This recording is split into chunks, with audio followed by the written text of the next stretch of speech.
जालन्यामध्ये आषाढी एकादशी निमित्त प्रतिपंढरपूर म्हणून ओळखल्या जाणाऱ्या आनंदी स्वामींची पालखी मिरवणूक देखील आज काढण्यात आलेली आहे।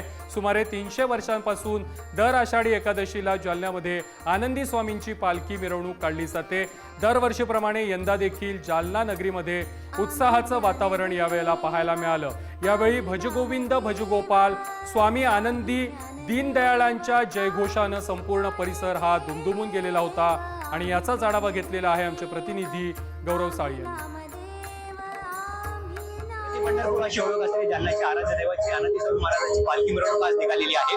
आज आषाढी यात्रेचा महोत्सव जो आहे तो सर्वत्र साजरा होत आहे आणि आषाढीचा हा उत्साह जालन्यात देखील पाहायला मिळत आहे। आपण या ठिकाणी पाहू शकतात की आनंदी स्वामी महाराजांची पालखी मिरवणूक नगर प्रदक्षिणासाठी आता मार्गस्थ होत आहे। सुमारे 300 वर्षांपूर्वीची परंपरा आहे आणि दर आषाढी एकादशीला या ठिकाणी जालन्यात महाराजांची पालखी मिरवणूक जी आहे ती काढण्यात येते।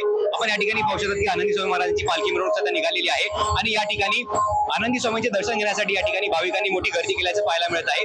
त्यावेळी परिसर जो आहे तो भजगोविंदम भजगोपाल स्वामी आनंदी दीनदयाळ या जयघोषाने दुमदुमून गेल्याचं पाहायला मिळत आहे। आज आषाढी एकादशीचा उत्साह जो आहे तो सर्वत्र साजरा होत आहे आणि असं असताना जालन्यात मागील सुमारे 300 वर्षांपासून ही परंपरा जी आहे ती चालत आलेली आहे आणि आज देखील ही परंपरा कायम असं आपल्याला या ठिकाणी पाहायला मिळत आहे।